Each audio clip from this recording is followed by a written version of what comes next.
Quiero que leamos juntos el texto de Nehemías, capítulo 2, desde el versículo 9 en adelante.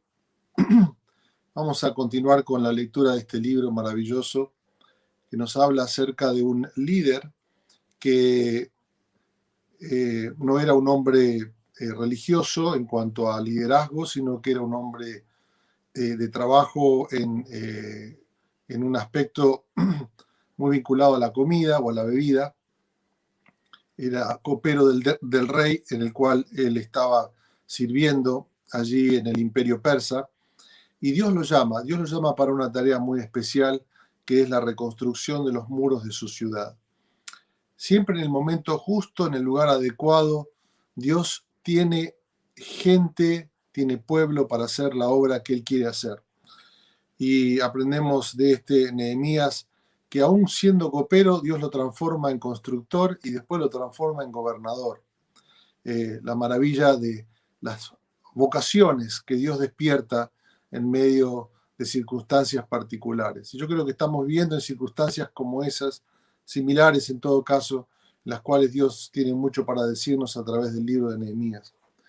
Y el capítulo 2 dice que Nehemías hizo el viaje desde la ciudad en la que él estaba hacia Jerusalén, y cuando llegó, dice, él primero cuando pasó por las diferentes instancias en su viaje, pasando mostraba a todos los gobernadores y líderes de las diferentes tierras las cartas que el rey le había dado de recomendación o de salvoconducto.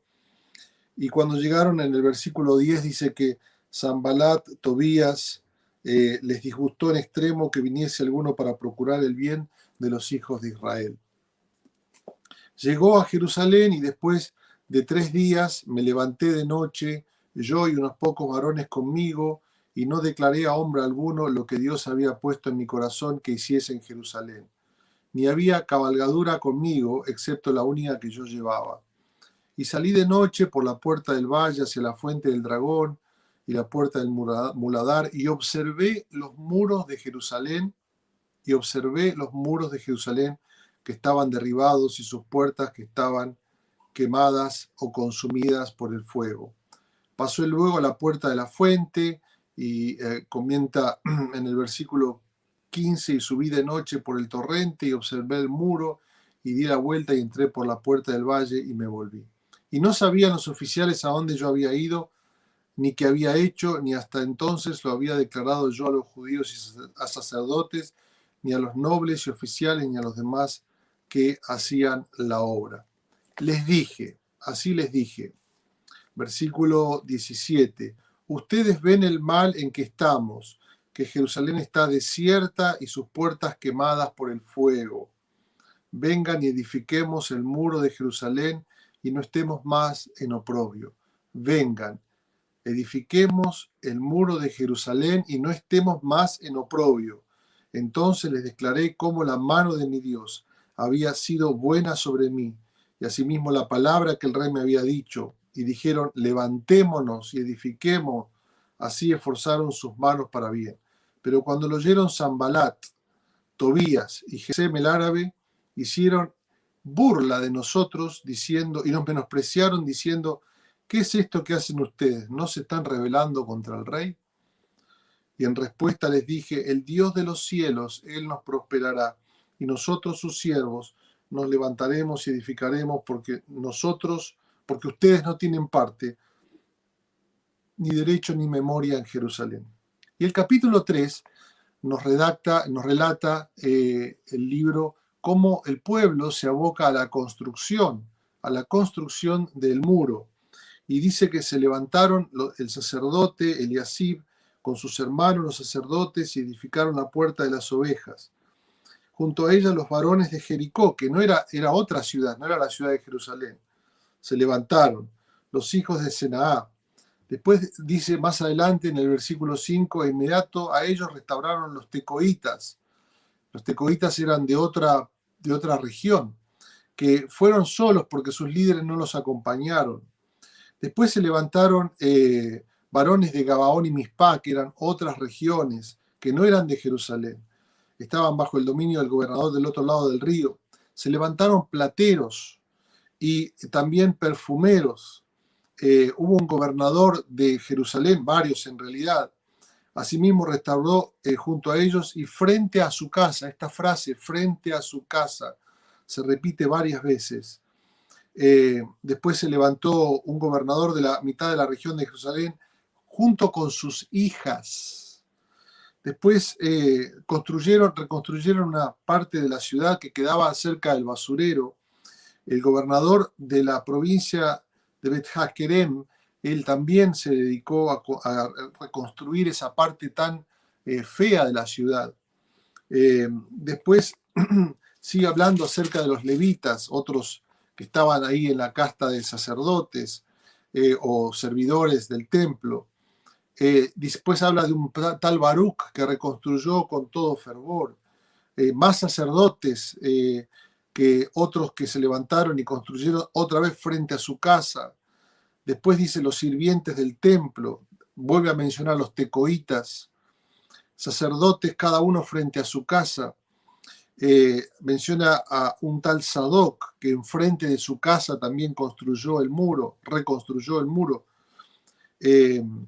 Otro que lo hizo enfrente de su cuarto, de su cámara, dice aquí.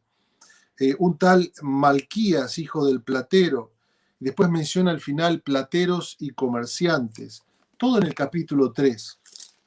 Quiero recorrer algunas verdades acerca de este texto que nos pueden ayudar esta mañana a reflexionar acerca de los importantes momentos en el cual vivió Nehemías y cómo Dios lo usó y cuánto de estos principios pueden ser en este tiempo aplicados a nosotros.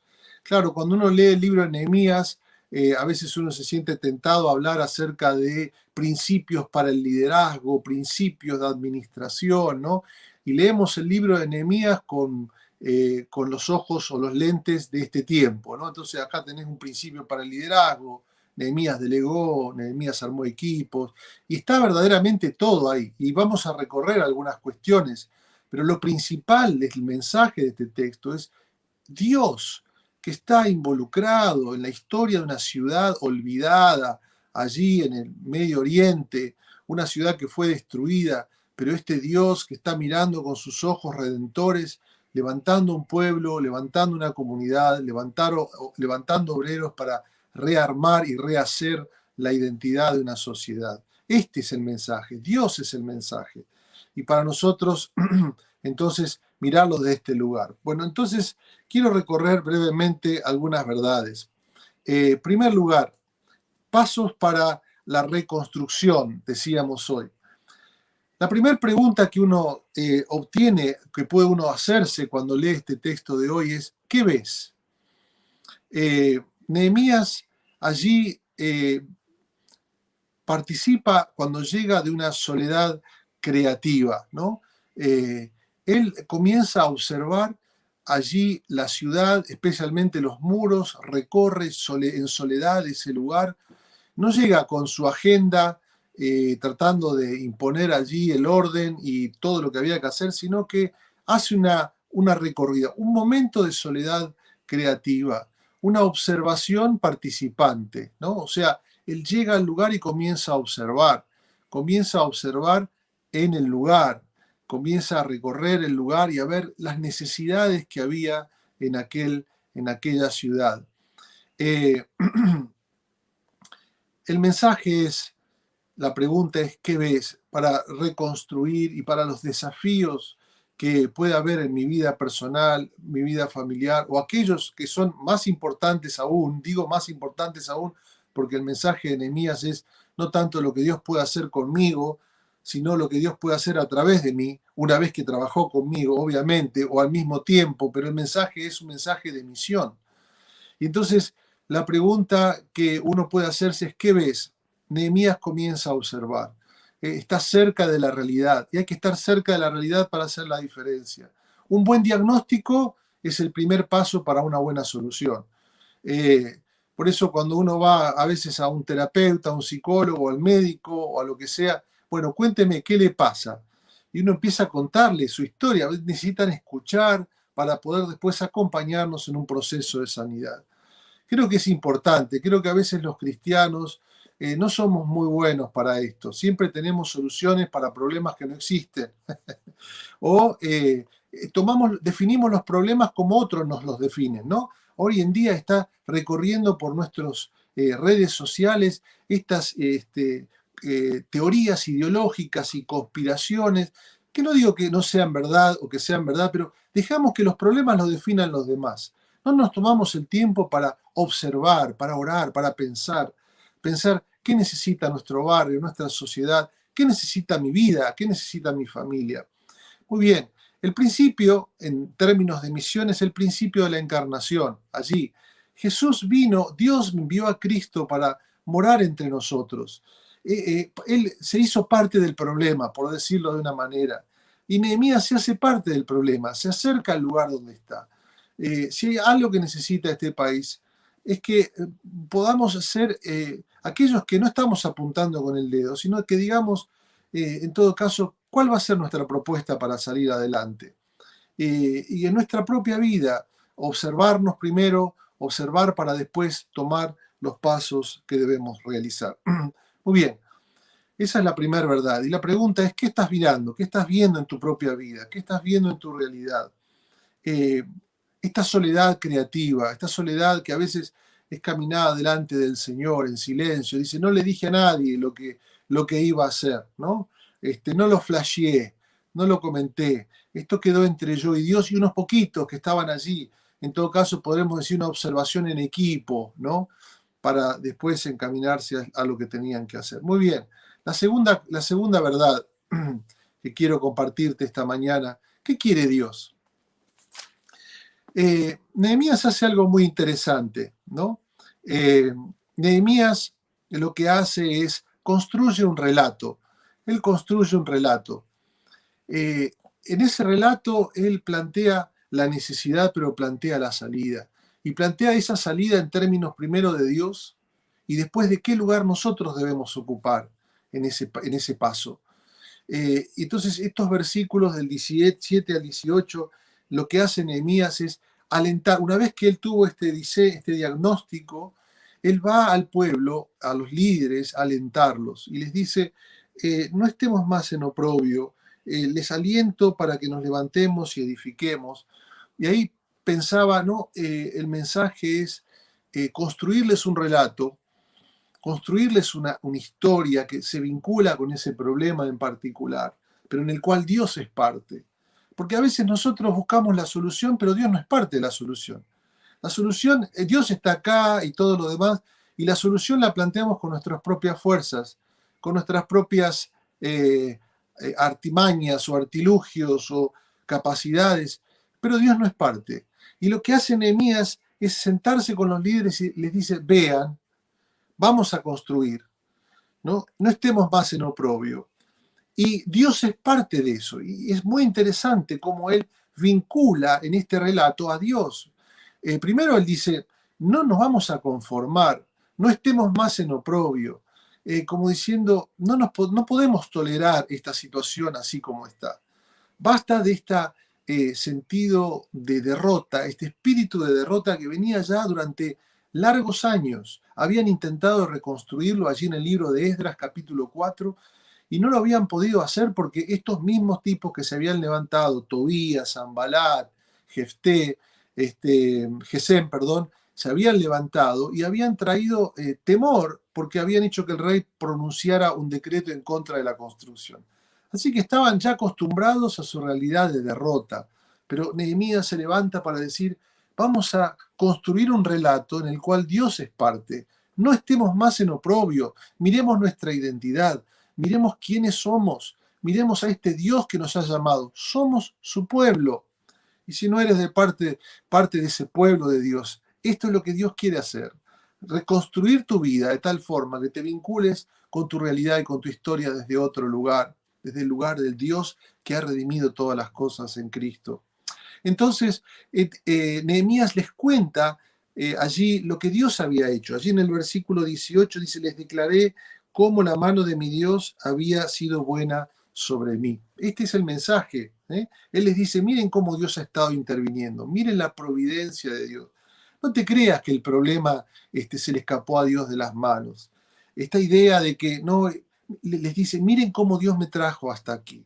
Si Dios te trajo hasta aquí, hasta en este punto estás escuchando este mensaje esta mañana, mira la mano del Señor, mira la providencia de Dios que nos trajo hasta aquí, y el mensaje es, Él nos seguirá llevando. Por lo tanto, levantémonos.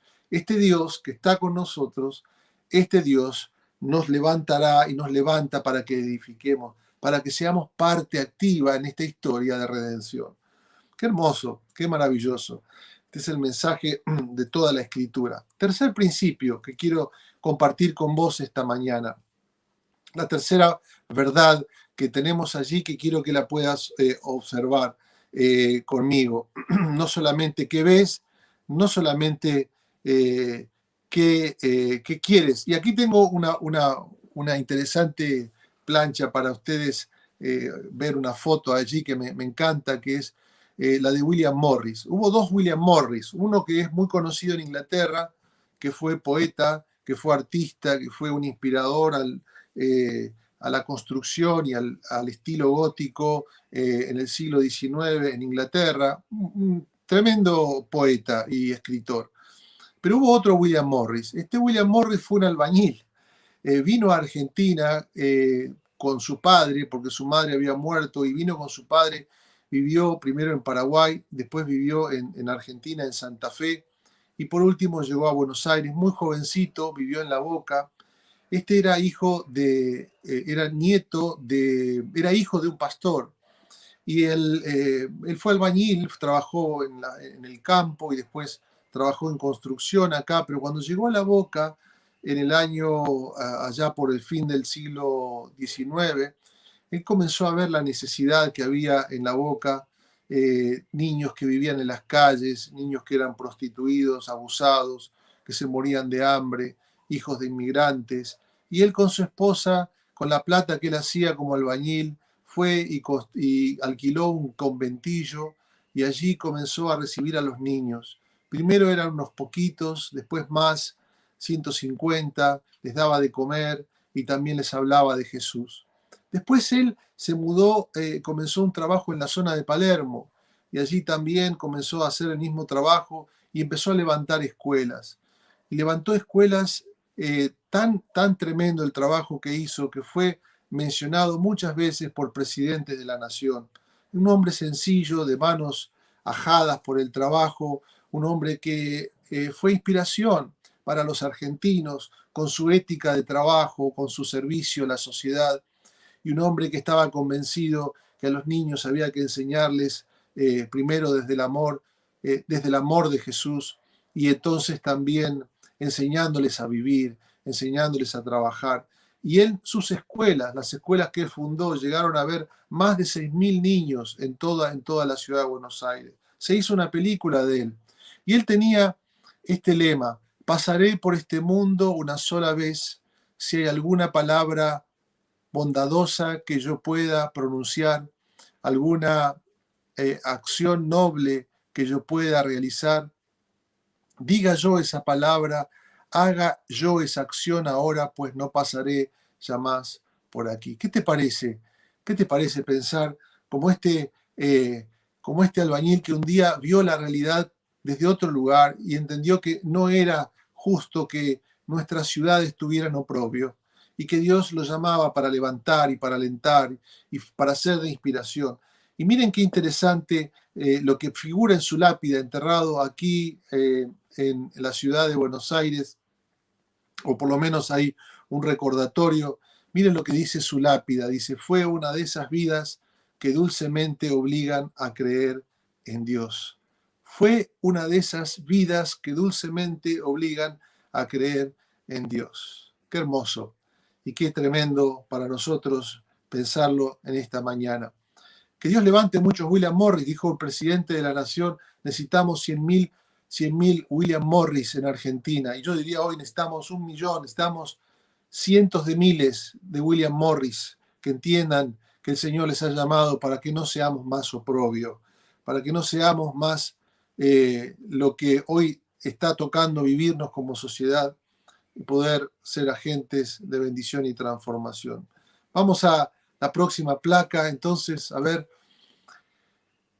oposición, porque en este paso que Nehemías tiene que realizar también ve la oposición, versículos 19 y 20, allí se levantan estos hombres que hacen burla del pueblo de Dios, ¿no? Y quiero decirte, la historia de la redención está marcada por oposición. Siempre, siempre, siempre que hay una noble causa, siempre habrá oposición. Así que hay que sacarse esa espíritu de víctima, ¿no? De que, bueno, estamos tan mal que nunca podríamos haber estado tan mal. Verdaderamente no hay ningún justificativo desde la perspectiva escritural para hablar de que hoy estamos peor que antes. Siempre estuvimos mal, siempre estaremos mal y estamos, en todo caso, confiando en este texto de la escritura que es norte para nosotros. Cuando el pecado abunda, sobreabunda la gracia de Dios. Por lo menos así veo yo la historia y así te invito a que la veas desde la palabra y desde la soberanía de Dios. Así que dice que se burlaron de nosotros y la historia de la redención entonces está marcada por realidades de oposición. Pero mira lo que responde Nehemías en la próxima placa. ¿Quién es Dios? ¿Quién es Dios en estas circunstancias? Esa es la pregunta. ¿Quién es Dios en estas circunstancias? Y ahí lo vemos entonces, la respuesta de Nehemías que dice, el Dios de los cielos, el Dios de los cielos, una frase que escuchábamos al principio de esta reunión, era una frase que hacía alusión al rey de Persia. Se lo titulaba al rey de Persia como el soberano de los cielos. Pero aquí Nehemías una y otra vez, como en el capítulo 1 también, respondería el Dios de los cielos.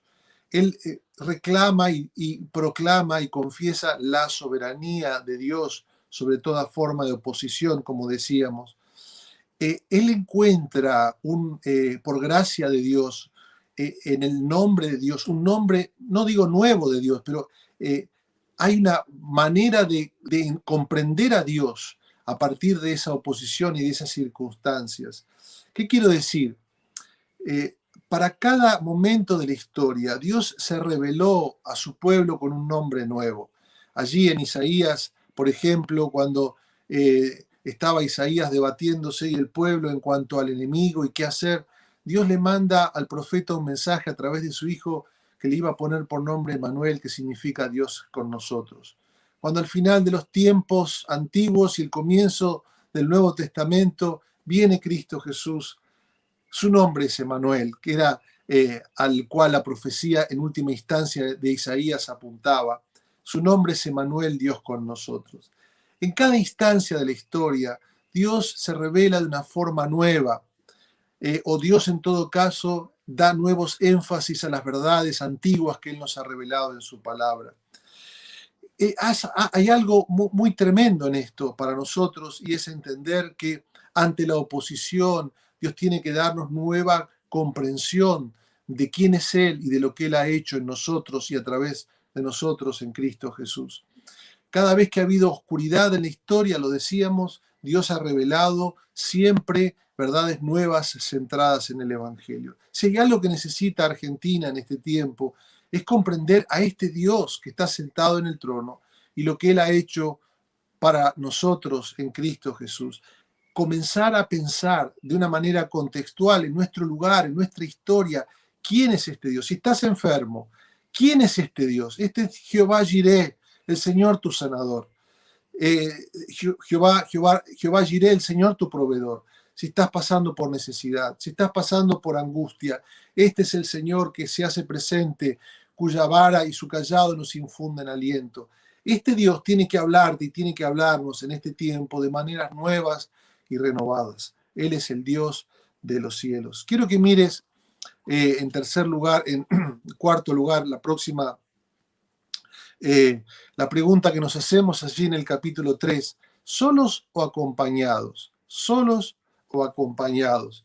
Fíjate, después léelo tranquilo, tranquila, el capítulo 3, de las diferentes personas que intervienen en la reconstrucción de los muros. Hay sacerdotes, hay gobernadores, hay también perfumeros, plateros, albañiles, hay levitas, hay de diferentes clases sociales, hay ciudadanos de Jerusalén y de otras ciudades, hay hombres y hay mujeres. Y el mensaje es un mensaje de diversidad. El mensaje era que no lo iba a poder hacer el trabajo uno solo, sino que todo el pueblo tenía que entender su llamado, su vocación, su llamado a construir su parte del muro. Y esto es un mensaje hermoso para nosotros. Fíjense cómo decía, frente a su casa construyeron. Allí en el lugar donde cada uno estaba, allí el Señor los puso con una tarea para realizar. Y esto es un mensaje para nosotros muy importante. Allí donde el Señor nos ha puesto, el Señor nos ha llamado a caminar en fidelidad y a caminar en obediencia y a caminar siempre levantando en alto el principio del reino de Dios, del Evangelio y sus valores. La pregunta que tengo para hacerte, ustedes conocen esa historia de uno que iba caminando por una ruta y se encuentra con 3 hombres trabajando, cortando piedras, y uno le pregunta a uno, ¿y vos qué estás haciendo? Y le dice, ¿no ves lo que estoy haciendo? Estoy cortando piedras. Y al otro le pregunta, ¿y vos qué estás haciendo? Bueno, yo estoy haciendo porque me pidió mi jefe que hiciera estas piedras de acuerdo a la técnica, que tienen que ser cuadradas y que tienen que tener tantas dimensiones. Y al tercero le pregunta, ¿y a vos qué estás haciendo? Y el tercero le contesta, estoy construyendo una catedral. Eran trabajadores de una de las catedrales europeas en la antigüedad, algunos dicen que era Notre Dame. Y el punto era que cada uno entendía lo que estaba haciendo desde un lugar diferente, pero el tercero lo entendía por lo menos desde este lugar en el cual debemos entenderlo nosotros. ¿Qué estás haciendo con tu vida? Estás construyendo el reino de Dios. Estás haciendo la diferencia para tu vida, sí, para tu familia, sí, pero para una sociedad, para transformar la historia de un país. Entonces, la pregunta es, y el desafío para todo este pueblo era que entendieran que cada uno lo que estaba haciendo en el lugar donde estaba era construir algo que iba a hacer la diferencia en una sociedad, en una ciudad, en un mundo mejor, en el cual Dios reinara con su palabra y con su poder. Quiero invitarte con estas diferentes imágenes a que pienses, estás allí siendo familia, estudiando, trabajando. Dios te pide que construyas tu catedral, que seas parte de la construcción del reino de Dios, haciendo lo que tenés que hacer, luchando por valores, luchando por cumplir con las cosas que debes cumplir, no transando con lo que es corrupción, y pidiéndole a Dios en oración, como hizo Nehemías, sabiduría para hacer lo que tienes que hacer. Claro, no es fácil, es un proceso, pero este es el tiempo en el cual tenemos que entender que estamos construyendo una catedral. Estamos construyendo el reino de Dios. Lo hacemos en forma individual, pero también lo hacemos en forma de comunidad.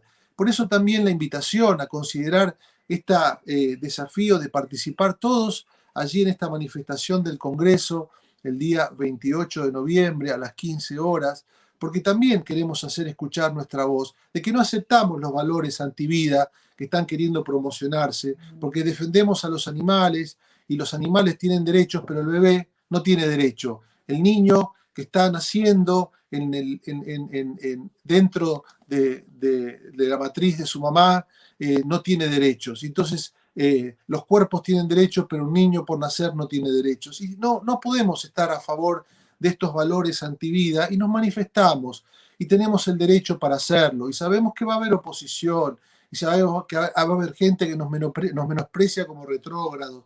Pero aquí estamos para hacer la diferencia con mucho amor, porque no estamos planteando enemigos y amigos o marcando una diferencia de enemistad con nadie. Queremos ir en contra de ideologías que van en contra de la vida, que van en contra de la familia, que van en contra de los valores, de los muros que esta sociedad necesita para que Dios pueda hacer allí la diferencia. Muy bien, invitarlos a construir tu catedral. Mira mañana cuando te levantes y cuando le digas a tu vecino, pasame otro ladrillo, o para construir o para lo que hagas, quiero que entiendas que estás haciendo la obra del Señor. Vamos a ver la última placa y terminamos en esta mañana. ¿Cuál es nuestra inspiración? Ahí no se menciona en el capítulo 3 al que inspiró todo esto, que fue Nehemías.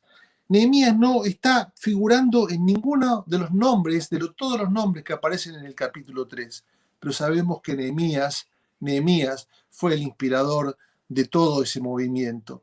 Y la palabra nos alienta a considerar que nada de lo que queremos, nada de lo que tenemos que hacer, nada de lo que Dios nos pide, lo podremos hacer si primero no miramos a Cristo, si primero no tenemos un encuentro con Jesús, si primero Jesús no ha transformado nuestras vidas y las sigue transformando. Por eso allí el libro de Hebreos, capítulo 12, versículo 3, el texto nos incita a mirar a Jesús para que no sea solamente ejemplo, porque algunas versiones dicen, aquel dice, consideren el ejemplo de, no, no es ejemplo de solamente. En primer lugar, lo que Él hizo por nosotros hace posible que hoy yo pueda caminar viviendo y viendo la realidad y deseando un mundo diferente para su gloria y con el poder de la gracia que Él me ha dado y que Él me ha cambiado en lo personal y en lo familiar. Mira este texto y con esto terminamos con una oración.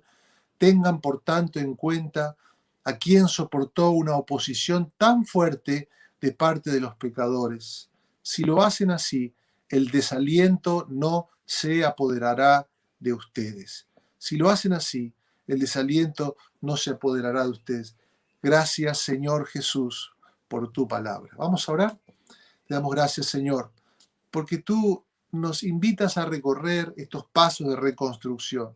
Son procesos, pero qué esperanza nos da este libro de Nehemías.